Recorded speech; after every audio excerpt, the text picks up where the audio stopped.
Hi, everyone. Welcome. Thursday morning. Brilliant to be here. We had a few tech problems, but they're all sorted now. I'm here with the wonderful Tommy Gentleman, and he is a health and happiness coach, and he's also a gym owner and the host and producer of Super Self podcast, which I just love that title. It's great, isn't it? So welcome, Tommy. Lovely to have you here. Thank you for having me. It's great to be here. Yeah, it's my pleasure. And it's great to be talking to a guy because my tribe, lots and lots of women. So it's really just makes a nice change to talk to a man for a change.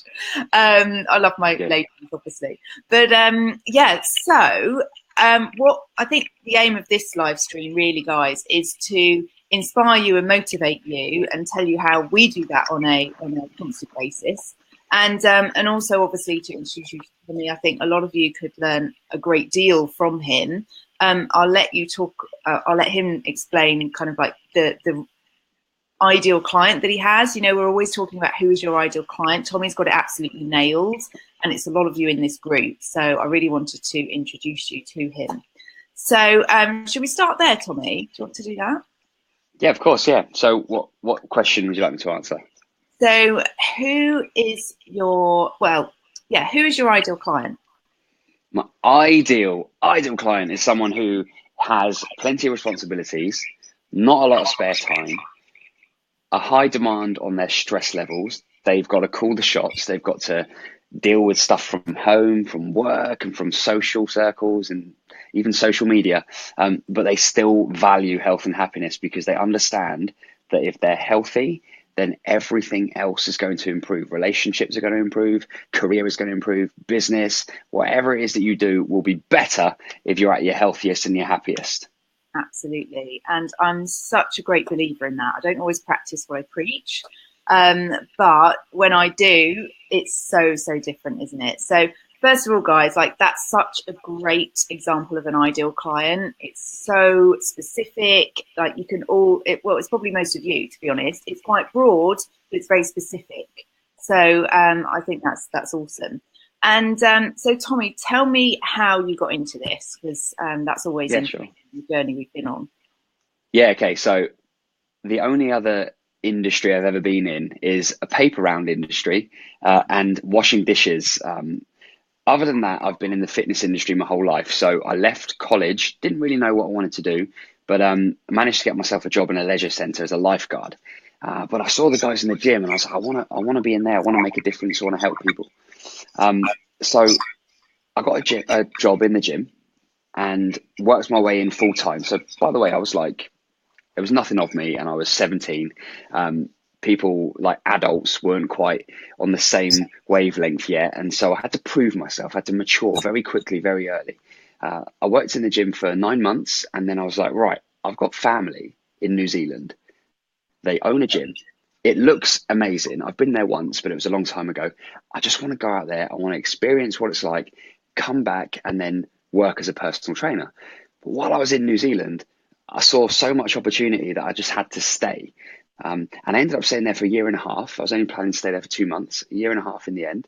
Worked as a personal trainer in a gym of 32 other personal trainers. It was amazing.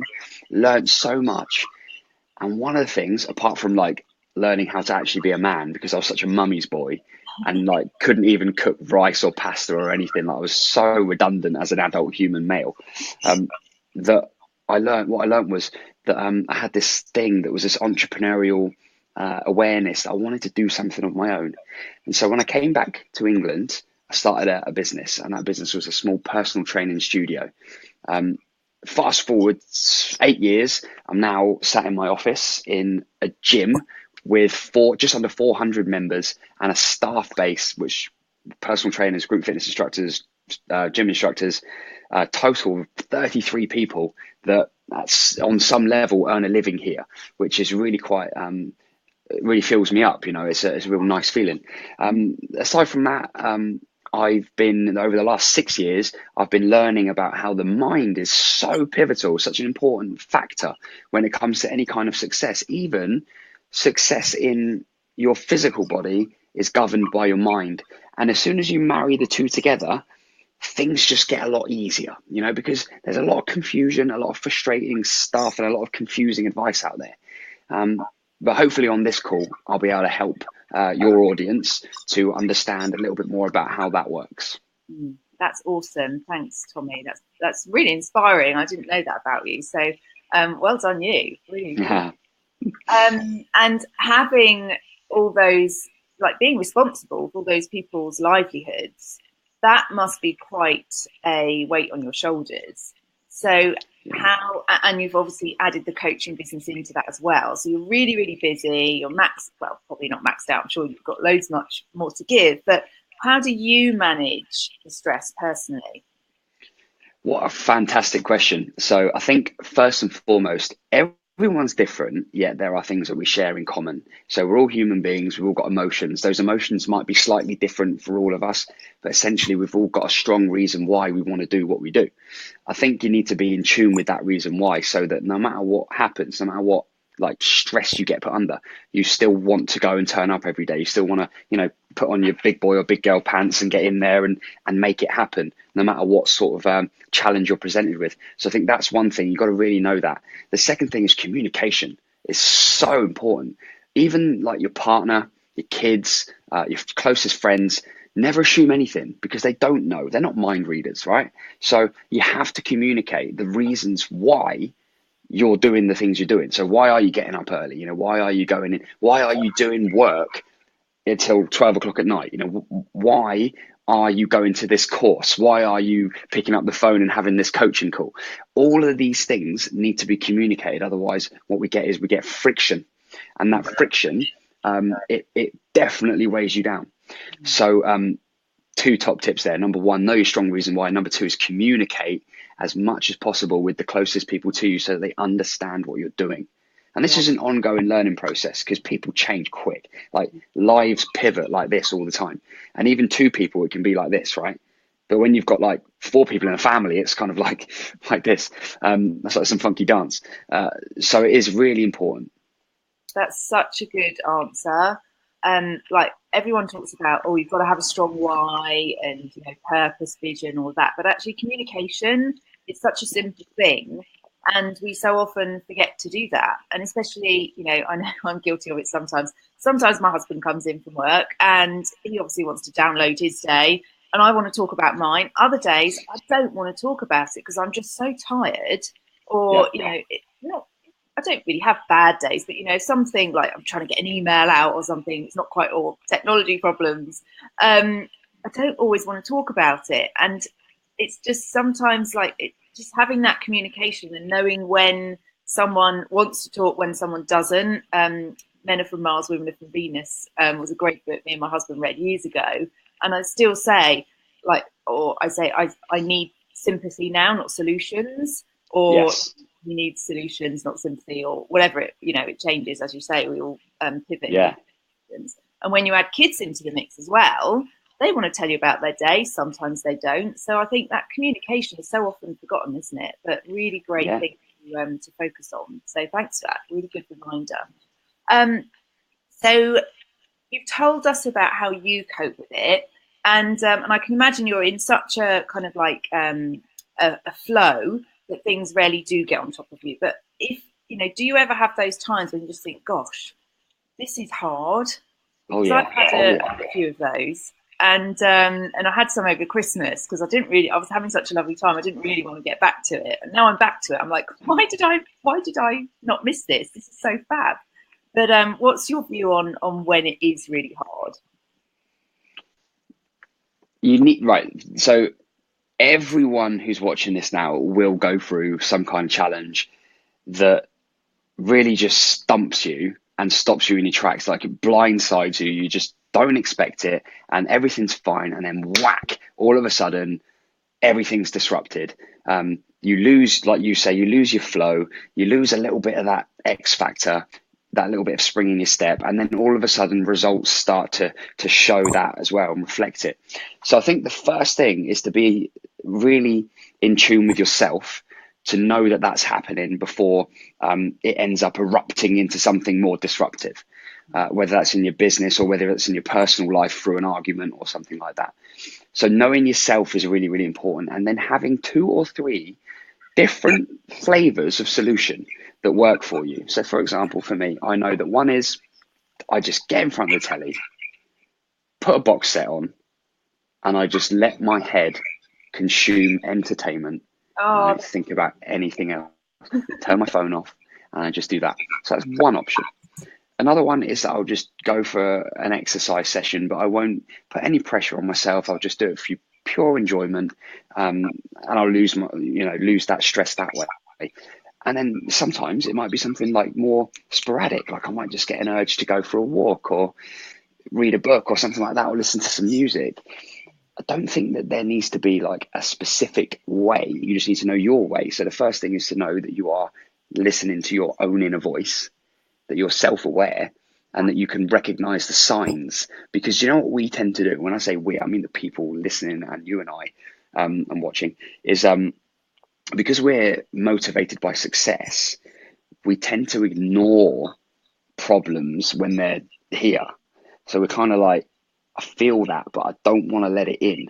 So I'm going to push it out there. And then you start thinking, if I show weakness, what's that going to say to my followers or to my customers or my people I work with?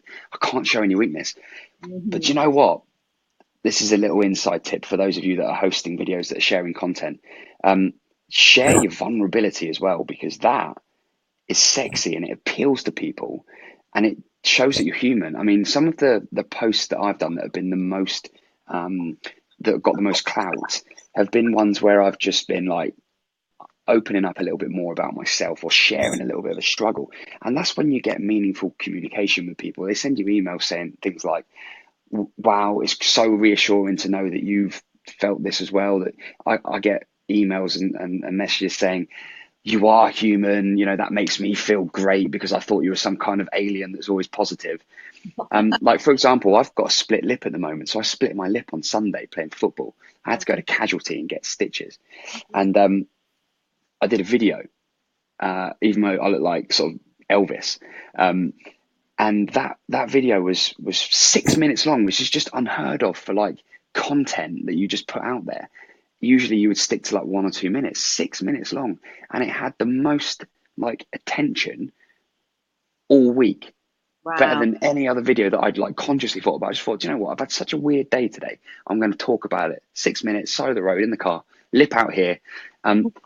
But people were like, oh, this is great because it shows your attitude when you're up against it. And, so I think sharing is really important, especially if you're in a social eye. Yeah, absolutely. I think like I'm really happy. I'm very open with my clients, with my tribe. And some people have even said, gosh, you share a lot. And I'm like, yeah, well, that's just me. I'm very happy to talk about myself. And, I think it does connect with people. Like I always get that feedback. What I love about you is it's no bullshit. It's like you tell Yeah. us the truth, warts and all, because I love my business and I love this entrepreneurial world I'm in, but sometimes it pisses me off and I'm like, wouldn't it be easier just to have a job? And then when I'm in a good place, I'm like, no, of course not, because then I'd have a boss and I'd have to report to a boss and I want to catch you up on the comments here, Tommy. Cool. So Michelle says, vulnerability is powerful. My rawest points have been the most engaging. I got a client from a video where I ended up in tears. Even though I wasn't selling anything, I just had a message to share. That's so true. It's just like, and Michelle's great at sharing, actually. She gets very passionate about stuff, which is awesome. And Bonnie, I'm sure you've experienced that as well. So any comments, any love that you want to share with us, let us know, ladies. And gentlemen, if there are any on, but I don't think there are, apart from the one in front of me. And that is my real name, in case anyone was wondering. Such a cool name. It's such a cool name. So, Tommy, I'm going to be vulnerable here. Over Christmas, and I can't believe I've done this again because it was a pattern that I would always do, but I hadn't done for a while. I put on about £10, which is like, oh my God, that's like so much weight. And it's horrible, but because I've done so much, I used to have massive body dysmorphia and issues about my weight and so on. So in some ways, it doesn't bother me anymore because I don't have as many. I have a few hang-ups. I think most women have you, even if they've worked powerfully on themselves. But so I'm not that bothered, like, okay, I know it's going to come off and everything. I'm just a bit irritated with myself, really. But I know in the past this would have broken me, and I would be like, I don't want to get on. I mean, I'm looking at my face now, I can tell. And that would have stopped me from doing Facebook Lives many moons ago. I wouldn't have been doing them anyway. But those people that I mean, I took a lot of time over Christmas, and I had lost some weight to go to the Christmas ball at school and stuff, fit into my dress, typical story. But those people that are kind of on this roller coaster, and I think, like, when I started, it's funny that it's £10 because when I started my entrepreneurial journey, and I was before that I was running marathons, I was really fit, I was actually in the best shape of my life, even after having 2 kids, because I've always had weight problems and in my mostly in my head, not so much my body. But I when I started this business, I started working so late. I would work till 2 in the morning. I was doing an online summit, so that is a lot of work in an intense short period of time. So therefore, and actually when I went to bed, I couldn't sleep because my mind hadn't switched off. Then I couldn't get up early to exercise. I used to get up really early at like 5:30 and go for a 6 mile run 3 or 4 times a week before my husband left the house. And so I was all done before the school run. And obviously that wavered. So then I had to try and fit exercise in after the school run. And then, and I was too tired to do it. And then I ate shit all day just to keep my energy levels up. It developed a Diet Coke addiction. I'm sure my story isn't unique. And all my clients, I'm massively and passionate. I'm like that. I don't have regrets in my life, but that is the one thing that I absolutely would love to change about what happened, because it's had a knock-on effect. Those £10, I don't know if it's my age, but it's been really hard to lose. And then I go and put it all back on over Christmas. So what, I mean, I assume that, I hope that story is not unique. And what would you advise for someone that's done something like that? Yeah, cool. 3 things. Number 1 is don't be so hard on yourself, because if there's ever a time of year to do that, it's Christmas. We make it into this big thing. It doesn't need to be. If I was to ask you, tell me 3 things that were amazing about the Christmas period, I'm sure that you could reel them off. Oh yeah, there'd be so many. Right. Now, the weight that you've gained in that time is just part and parcel of that experience. But we forget it so easily. We're like, get to January and we're like, right, Christmas can do one. I forgot how amazing it was. I forgot how great that food tasted. I forgot about how social I was and how many great conversation and memories I created, because that's not here anymore. That's gone in the bank. So now I'm like focusing on what's here, and that's me wearing these clothes thinking, oh, do you know what? I wish I didn't do that. You forget the great thing that happened, the love that you felt. And that's like the byproduct of that behavior. Okay. So that's the first thing. Don't be so hard on yourself. It's perfectly fine and normal. Even I've done it this year. And probably if you were to look back the last 10 years, I would have done the same. So that's the first thing. So go easy on yourself. Then point 2 is that this whole journey of physical, mental and emotional health is like 25% physical, 25% mental and 50% emotional, because we build our understanding of the world and emotional level between the ages of 0 and 7, and that includes food. So emotional eating, what I like to refer to as emotional eating, it can be called binge eating or eating junk food or developing addictions to certain foods. It's all the result of an intertwined, complicated just series of emotions that we feel. And it's no surprise that when you were going through a stressful period of lots of things to think about that was stretching your bandwidth, that's when these things started to happen, because we only have a certain amount of bandwidth. And if we're being stretched, we try and fix it by doing other things. Yeah. So let me share the third point. The third is this, that we are affected emotionally in the following 4 ways when it comes to food. Number 1 is that we use it as a reward system. Now, the easiest way to explain this is to make the comparison between adulthood and being a child. As an adult, we reward ourselves with food. Think about it. Oh, I've done really well this week, or I've done great on my diet, so I'm going to reward myself by eating the things that I've been actually stopping myself from eating, which is a crazy way of doing things. But people, unfortunately, that is common. So reward comes from being a child. And by the way, this I've got a boy. He's a year and a half, and this is by no means a parental advice session. It's extremely hard not to do this, and I probably won't be able to avoid this. But it's this: if you're good today, I'll give you this. If you behave yourself, we'll go to this place. We'll eat this food. We'll have that. Because we use food as a way to celebrate. So reward is one of the reasons. But if you think about this sort of statement, do you know what? I've had a really bad day today, or I've had a really hard day today, or I've had a really long day today. I'm going to reward myself by having this thing. It becomes a reward process. The second way is that we can use it as a masking of pain. So there's lots of stressful things, right? Lots of stressful things going on. When you were a kid, you're running around minding your own business, you fall over and you hurt your knee. One of the ways to mask that pain is, look, it's okay. Here, have this. Yeah. Okay. Distraction through using food. The third way is through boredom. Just feel bored. So we want something more exciting, and we use the things that we can control. And the telltale sign for this one is if you're doing it behind closed doors and no one else knows about it. Yeah, totally. This is there's a little bit of excitement. Oh, I'm gonna have that. I'm gonna right. And we all do it. I do it. You know, everyone does it. But it's just being able to recognize what you're doing. And then the fourth one is love. Now, for whatever reason, your love tank is running a little bit on empty. One of the things that you can control around you that can help you feel loved is food, because you're giving yourself that sensual response. Because remember, taste is one of our five senses. Yeah. And if we're using that as a way to feel love, then it can be a bit of a problem, because of the counter, like the effect of the food is, of course, body fat is gained on your body. So I hope that helps people listening. Well, Josie's just said such great advice and insight on emotional eating, which I love. You know, she's massively involved in food and nurturing people with food, so that's fabulous. Yeah, what you were saying really resonated. The part where you said, well, I just always think, like, if you're eating, you can't feel your feelings because you're just so absorbed in that, as you say, that practice of eating, that experience. You can't feel grief, you can't feel pain, you can't feel stress. But the unfortunate thing about food, especially the food that we love, like chocolate and biscuits, they've gone so quickly it doesn't last, and then we do it again and again and again. So it's breaking that cycle, isn't it? But at the same time, not being hard on ourselves.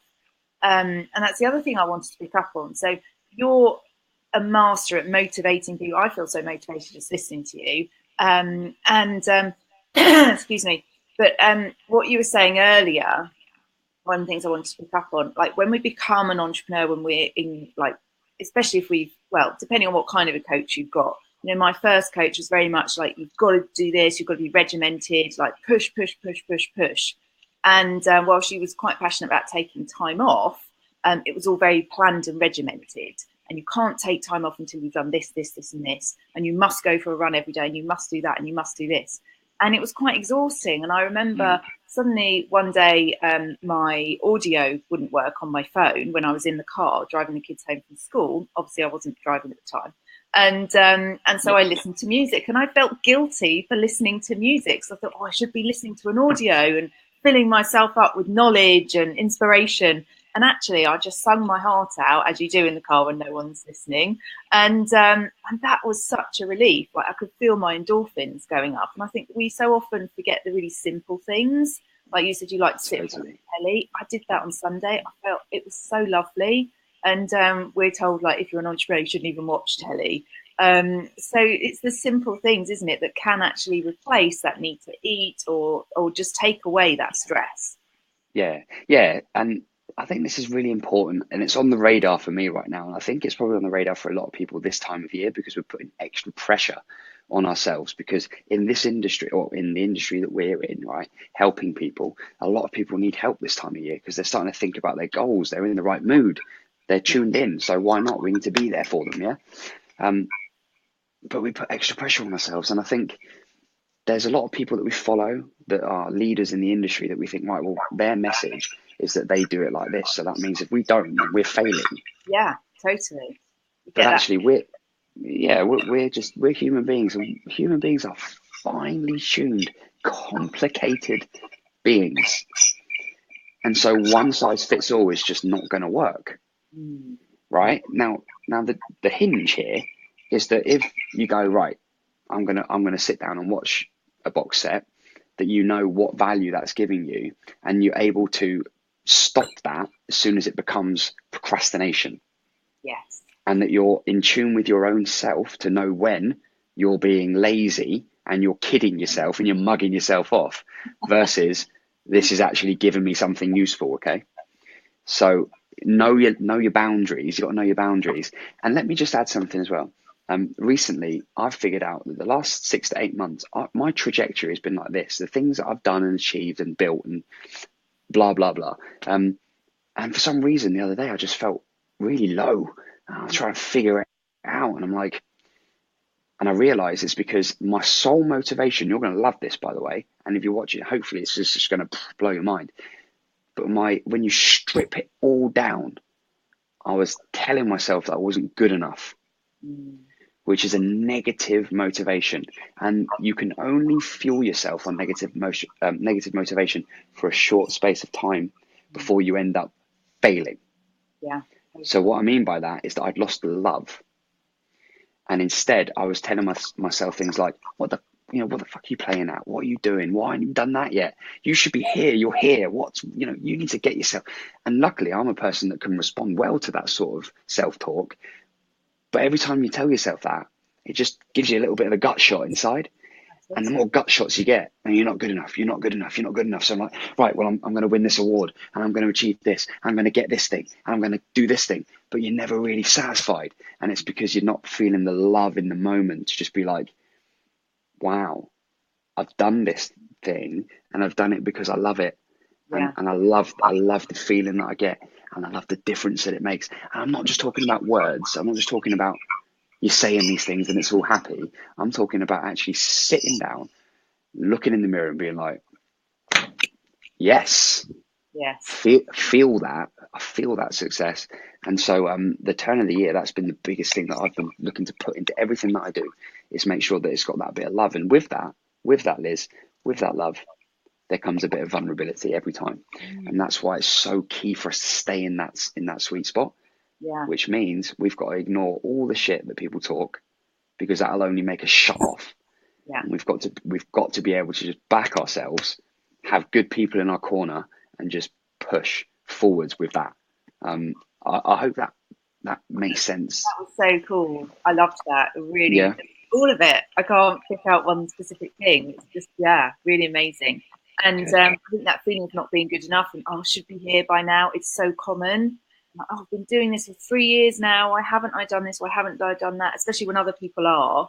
But actually stepping back and seeing what you've built and achieved, not the awards, not the accolades, but actually, like for me, it's when my clients say, thank you, you've changed my life. And when they say it to me, or when they put a testimonial in the Facebook group without me asking them to, just like, oh, that is what it's about, really, for me, in a way. And I think a lot of people just want they're still searching for that approval, which is part of what I do in my mindset program. Although we're talking about money mindset, it's also related to approval, to wanting to achieve.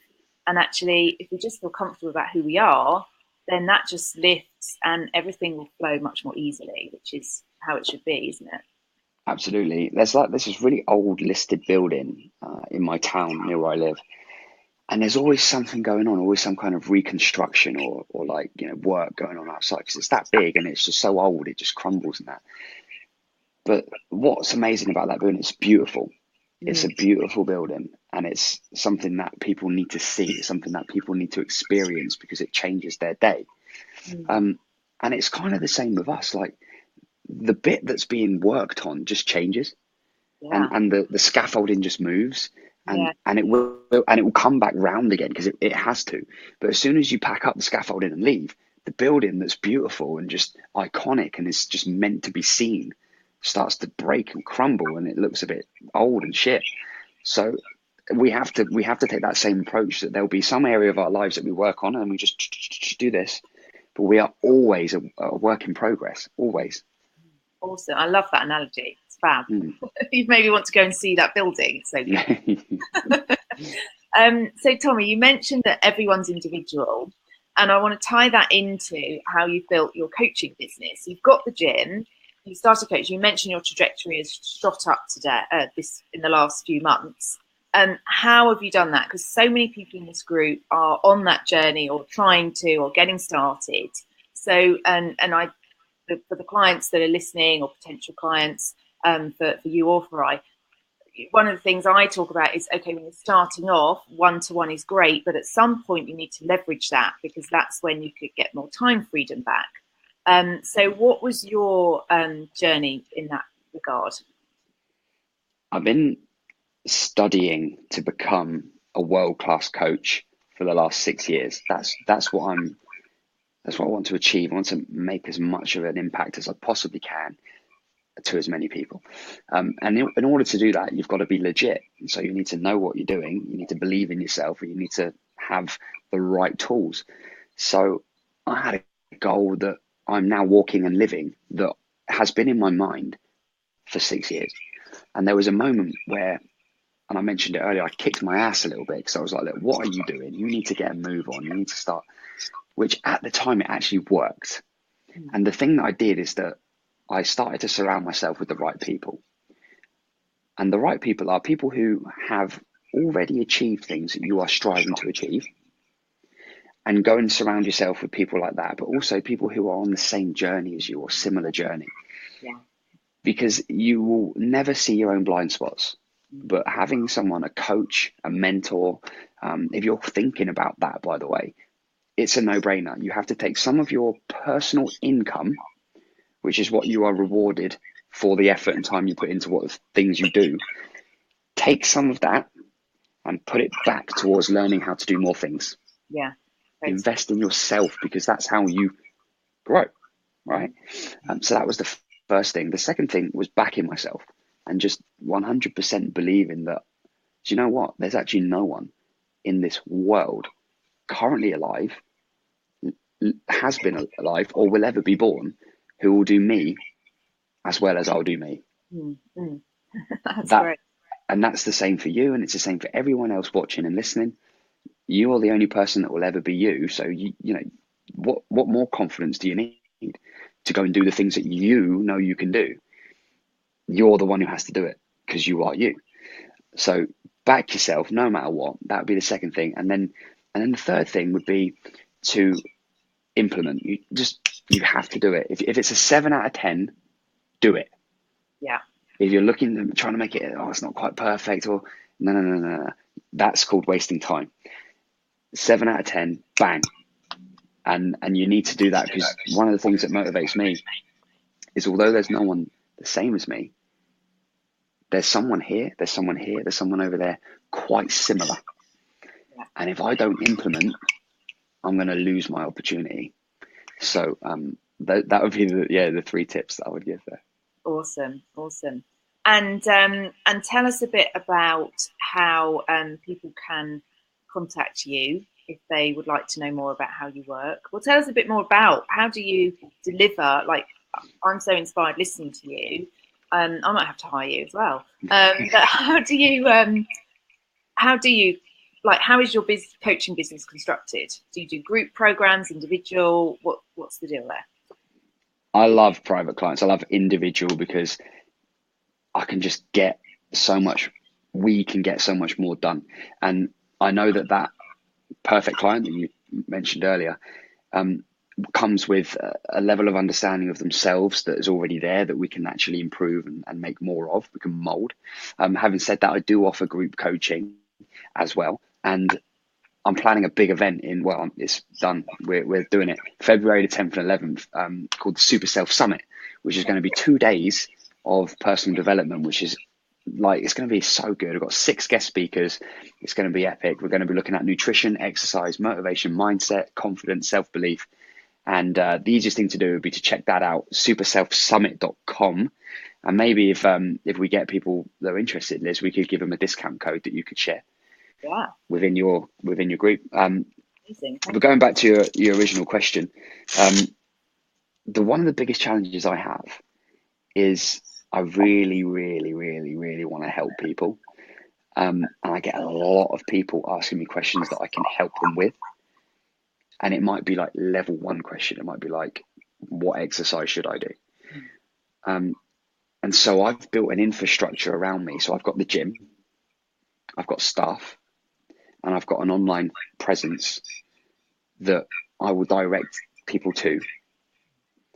And that satisfies me because I know I need to charge. We all need to charge what we're worth for our time.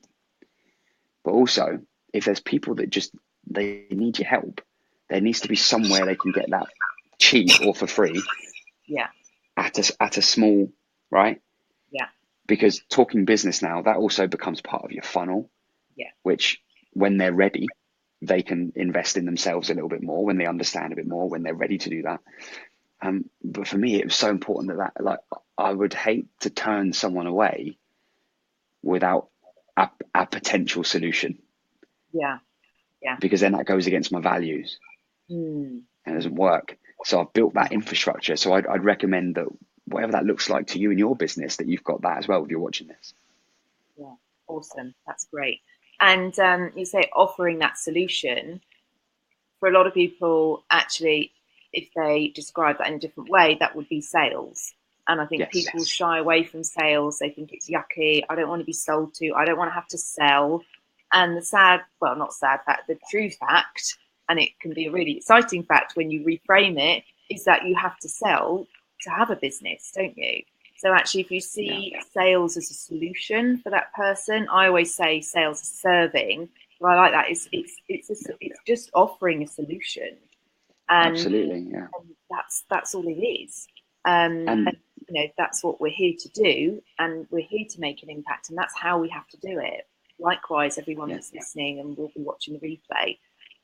So yeah, I absolutely agree. So we've got to get comfortable with selling, you guys, even if at the moment you hate it. It's just solution. It's just offering solutions.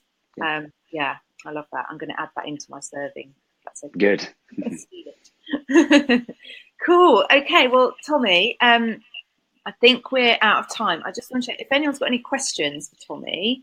Type them in quickly now. But we've got some. I know we've got lots of thumbs up and hearts, and they don't jump across the screen like they do if we're actually on Facebook Live. But Sure. I've really enjoyed this. I think it's been awesome. And if people want to find out more about the event, it's super. Say it again. Yep, superselfsummit.com. Super Self Summit. We've got a little bit of space left.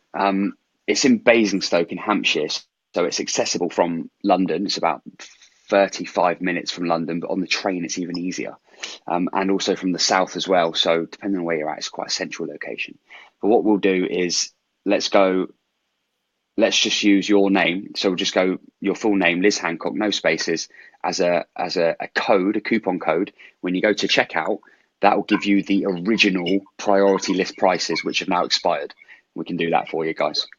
Cool. That's awesome. Thank you so much, Tommy. I would be there, but we literally yesterday have probably almost booked a skiing holiday. Oh, love that. I'm kind of gutted, but I'll let you off then. I'll be at the next one because it sounds absolutely amazing. Thank you so much. I've got some comments here. Fantastic call. Tommy Gentleman is incredibly engaging and motivational. Fabulous. Thank you very much for saying that. And I know that's shared. I know most of the people watching, and I know they'll absolutely share that, and they've enjoyed this as well. So thank you so much. And yeah, I'm sure we'd love to have you back again. And guys, if there's any questions that anyone's listened to the replay, please post them, tag me or Tommy in, and we will come back and look at them. And yeah, we're here to serve and to provide solutions. So absolutely awesome. Have a great day, everyone. Bye guys. Thank you.